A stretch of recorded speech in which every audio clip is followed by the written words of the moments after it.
Alors, bienvenue Fabio. Si tu peux nous donner un peu l'historique de ta compagnie, puis comment elle a innové. Bien sûr. Donc, Asinova a été fondée avec une mission très claire, c'était de rendre l'expertise technologique accessible aux PME. On comprend que toutes les entreprises n'ont pas le même moyen d'embaucher un directeur technique à temps plein, et c'est exactement là où nous intervenons. Nous agissons comme un Chief Technical Officer flexible, offrant des conseils stratégiques basés sur les données et l'intelligence artificielle. Nous collaborons plutôt avec les PME pour définir une stratégie technologique adaptée, guider les équipes et atteindre les objectifs d'affaires. Notre approche, elle est fondée sur l'intégrité, transparence et un pragmatisme centré sur le besoin des entreprises et non sur la simple adoption de la technologie pour elle-même. En résumé, nous vous aidons à tirer parti de la technologie pour créer la valeur réelle sans les coûts d'un CTO à temps plein. Très intéressant, Fabio. Quelles sont les innovations que tu as réussi à introduire, tu sais, dans ton secteur?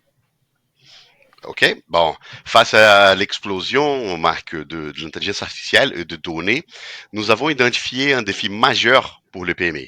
C'est une manque d'expertise à l'interne pour définir des objectifs de cas d'usage pertinents. En conséquence, elles risquent de devenir dépendantes de fournisseurs qui promettent des solutions sans véritablement comprendre leurs besoins. Donc, notre innovation, elle réside dans notre positionnement en tant que partenaire de confiance et agnostique, sans les conflits d'intérêts de pousser la solution A ou la solution B pour faire durer l'engagement.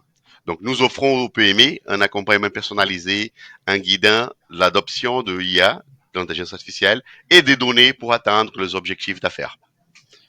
C'est stimulant d'entendre ça. J'imagine que vous avez eu des façons pour avoir vos innovations. Quels ont été les catalyseurs? Comment est-ce que vous avez eu vos idées?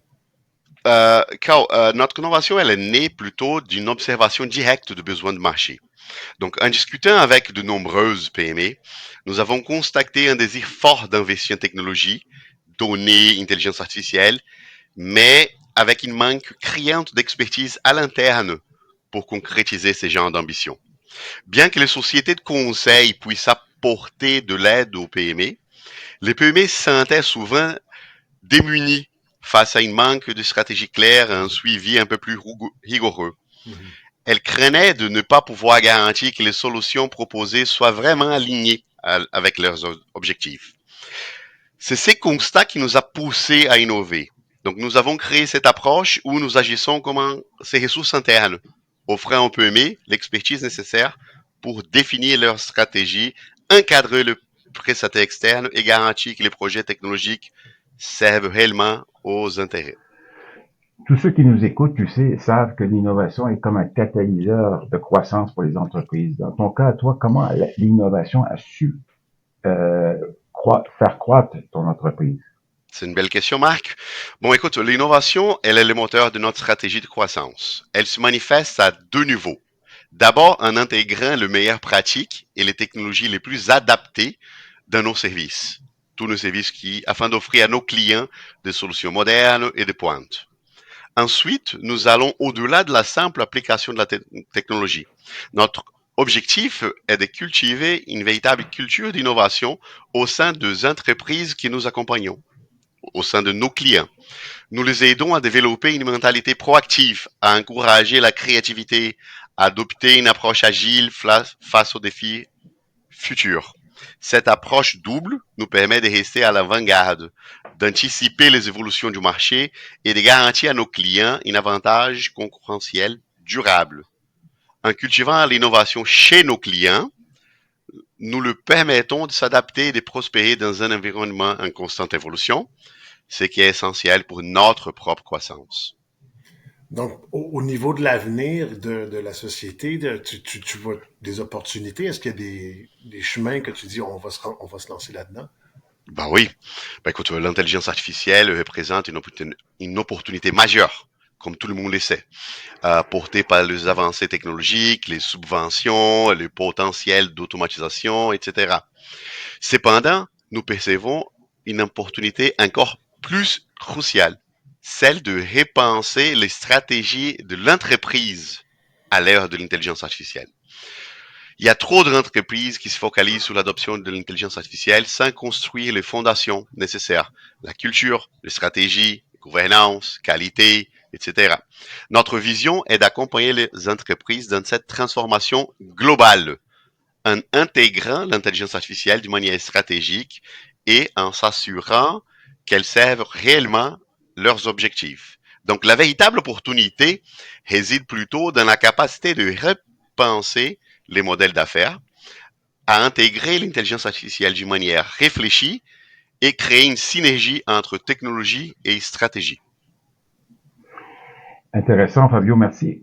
Quand on lance vraiment une innovation et on l'implémente, il y a un parcours, hein, il y a des défis par rapport à ça. Et le parcours n'est souvent pas linéaire. Il y a des obstacles. Comment tu as réussi à surmonter ces obstacles? Ouais, c'est une super question. Je dirais que le principal défi que nous rencontrons est la manque de culture technologique au sein des entreprises. Il ne s'agit pas de connaissances techniques, mais plutôt la compréhension de bénéfices, de risques, de l'importance de l'innovation pour la compétitivité.